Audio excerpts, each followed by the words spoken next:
All right, guys. PSA programming announcement. Hopefully, you guys will like this. I think it's going to work out. I'm going to start putting the podcast up the night before instead of on 9 a.m. in the morning. I notice a lot of people like to watch the show after 6 in the afternoon. So I noticed that a lot of the viewers and listeners be on late on that day. So I will have it up the day before now instead of 9 a.m. every morning. So starting on Monday, which is what day is that? That is going to be the 12th of September. I'm going to have the show up early the day before instead of having it up at 9 in the morning. So hopefully you guys can check out the show the evening and you can listen to it throughout the day. But I know a lot of people usually like to watch the show prior to that. So hopefully you guys will enjoy that. I think it's best for the viewership and the listenership. All right, y'all. You guys enjoyed the show.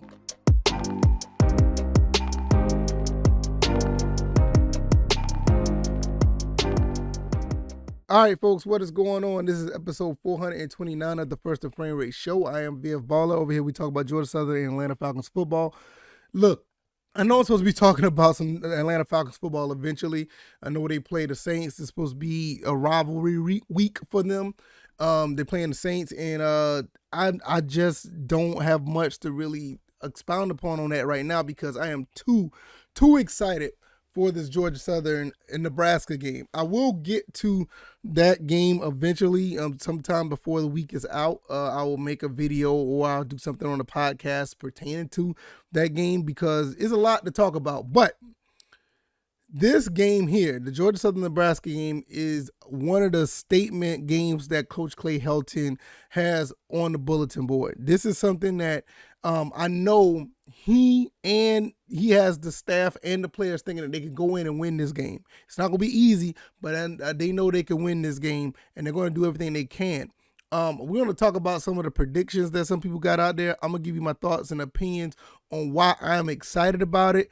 And we're going to keep marching on until I give you my complete prediction on this game. I'm not going to do it now, but I'm definitely going to wait until maybe like Friday or Saturday morning to give you guys my thoughts and opinions. Now, I don't do an episode on Saturday. So what I will be doing, if you go on the YouTube channel, I will have a separate video talking about the pregame of this game. So I'm just going to give you my thoughts on what everybody else is doing and give you my reasoning behind why I'm so excited. If this is your first time here, welcome. This is the First and Frame Rate Show.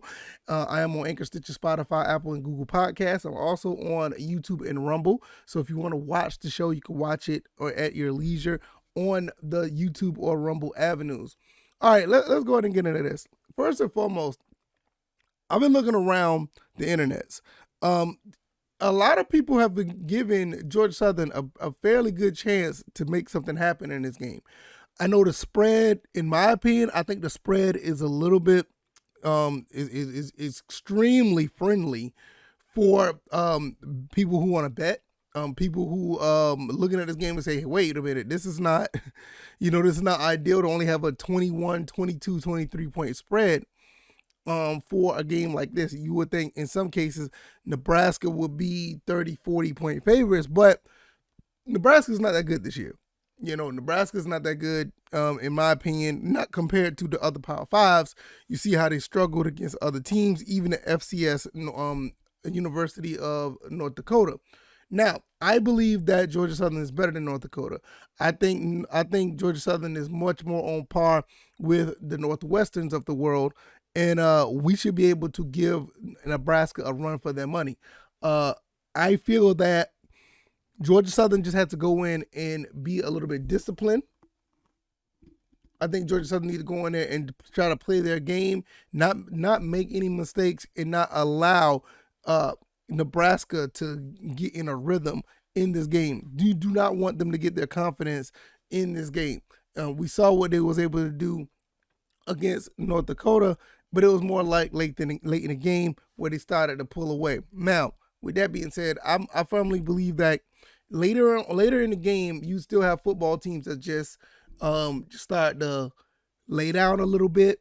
They start to, in some cases, try to give up a little bit. You kind of saw that in the Morgan State game, and it was a little bit of both. Georgia Southern really got their rhythm going, and they were like on fire, and it got overwhelming to Morgan State. We can't let that happen to us. We can't let that happen to us. So with that being said, we need to just be on point and be having our head on the swivel to anything that may happen. Our defense. My thing is with this, I think with Nebraska, we're going to put them in a situation where they're going to have to throw more, because I think our front seven is going to be fine against the run. I know that not Nebraska, but Morgan State was able to get a running back over 100 yards, but I think that we'll be able to do a little bit better after watching some film, looking at some things that have happened, and I feel that we should be able to at least stop the run. Now, the passing game, they're probably going to have to pass more, and with that being said, we should be able to get some turnovers there, because Casey Thompson is known to turn the ball over. In 2 games, he has 3 interceptions. So that's something to look out for. As far as the Eagles go, we just need to play our game. If we can get the ball in space, we should be able to use our athletes to get away from a lot of these guys on defense. They do have a pretty good middle linebacker, a couple of guys on the edge that can actually, get to the quarterback. So with that being said, we need to get the ball out quickly. If we can get the ball out quickly, that'll be really cool. Now, as far as I'm gonna go, as far as that, I'm really excited about this game, because I think this is the game that we can really make a statement and shock everybody.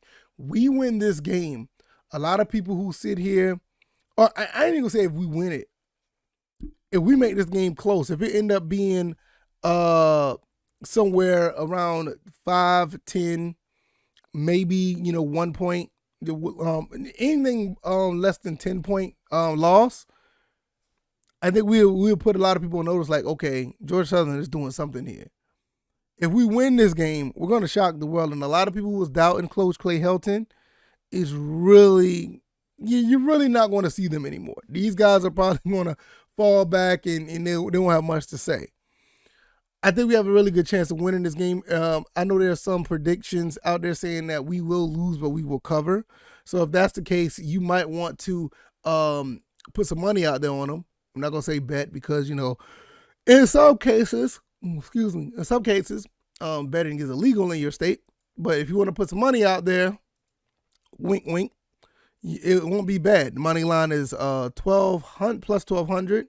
And in some cases, I've seen it as up as plus 1450. So you put a couple of dollars out there, you might walk away with a good bit. I mean, that's almost easy money right there. It's almost good. It's almost easy money. So in my opinion, I would go and jump on that. As far as the aura within the fan base is like really hype after the Morgan State game, and they say, look, Nebraska can be had. I felt like Nebraska could be had ever since in the beginning of the season. So when you look at the fan base, we're really excited. I'm very excited. I'm so excited. I don't even want to talk about anything else but this team. I'm so excited about what this team can do, and I'm excited that we can make some things happen. I expect us to make this very competitive and or win this game. We got a lot of people, especially in the Discord. A lot of people are like really. One thing I like about my Discord, even though that we are very, very pro Georgia Southern, a lot of us are really, really realistic.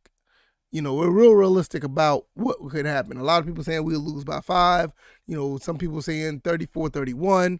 We got a couple people saying we'll win, 30, we'll win like 37, 30 or something like that. Me personally, like I said, I'm gonna give you my whole analysis about what could happen in this game, but it just goes back to what I'm saying. We have a situation here where we could, shock the world, and it's very exciting because Coach Clay Helton put a pretty good team together. We got like 4 or 5 receivers that I don't believe that Nebraska could cover. We got a pretty decent running game. If we get them guys in space and we move some guys around, we can get away from a couple of these defensive guys. I think we're just that fast. So I feel that at the end of the day, it's a good reason to be excited. Especially with what happened here, and everything that is going on with Nebraska, I don't see why not. It's just a really good feeling to finally look at a team at this juncture compared to where we were last year when we was hoping that we can hold on against Arkansas. You know what I'm saying? I mean, after the FIU game last year, I mean, yeah, the Florida International game, I mean, we felt like the season was pretty much over, and it just threw salt on the wound when we went to play Arkansas. Now it's a different situation where after playing Morgan State, and we had a dominant performance. It had, if anything, we was a little nervous coming out the gate. We had a pretty much dominant performance against a team that we should have, FCS team. We feel pretty good. You look at what Nebraska did, their performance against North Dakota, which necessarily it wasn't a dominant performance. Against the FCS team, they won by 21, which honestly, they should have probably won by 41. But you see I see why there's a cause for concern with some Nebraska fans. A lot of these guys are looking around like, yeah, we saw what we did against Northwestern. We saw what happened against North Dakota. Georgia Southern's coming in here, and we got some weapons. We got some athletes, not only on offense, but on defense as well. So it is a cause to pause for a lot of these guys to really think that they're not as excited as we are. So the main thing is, and there's another thing about it. Kyle Van Treese has been to Nebraska before. So he knows he's played in Nebraska before, so he knows what to expect. And that's a really good thing to have when you have a quarterback, not only his 6th year as a college quarterback, I think he's going to be starting his 28th or 29th game. That's a lot of experience. And for him to go and play against Nebraska before, they lost to him. I don't want to tell you the score where they lost, because if you follow the Falcons, you know what time it is. It was just terrible. But when you look at a guy who has the experience, unlike the North Dakota team didn't have that much experience playing there, I think they fared pretty well. I mean, you gotta understand that game was 17-7 in the third quarter. They can't. Let me tell you something. Nebraska can't afford to have a game like that against us in the third quarter, because one thing about Georgia Southern as well, we play very well in the fourth quarter. I mean, we've done that, for years. I think last year was like the only time that we didn't really play well as the game went along. But when we have everything about us going the way it's going, we play better as the game go along. That's something that Nebraska can't afford. So I feel like at the end of the day, the excitement going up to Lincoln is very, very high. I think the players aren't as excited as we want them to be, because Coach Clay Helton got these guys focused. I did an episode about that, about the preparation is on point. But he has these guys ready to go. I listened to the press conferences. I listened to Hell Southern Live. These guys are about to go in here and try to make it happen. And they're going to do it the blue collar way. They're going to do it the right way. They're going to do it, by playing tough, playing hard, and trying their best to get to be in a position to win this game. I expect, to be honest with you, if anything, if they lose, I don't expect them to lose no more than about 10 points. If we lose. So that's just my thoughts on that part. But like I said, I'll give you my whole thoughts and opinions and a whole breakdown of this game on the preview episode. I may do it on Friday. I'm not sure. I may do it Saturday morning. Hopefully you guys will be on point and actually watching and be stay tuned for that. And that's pretty much it, man. Hopefully you guys enjoyed this episode. If you like this commentary, hit the like button, share this podcast, subscribe to the channel if you haven't already. Look, man, Georgia Southern may shock the world. And I'm so excited about this. I'm just looking at everything that's going on here, the betting, the analysis, what people are saying. I don't think too many people are really, I don't think too many people are excited or confident about Nebraska in this game. But we'll see how it goes. And pretty much, that's it. So hopefully you guys will hopefully you guys will tune in on the later episodes this week. I will be doing something for the Atlanta Falcons. I need to, because I need to talk about them as well. But I'm excited about this. Hopefully you guys will enjoy the rest of your day. And I will see you guys on Thursday. All right, y'all. Take it easy. Y'all be blessed. Peace.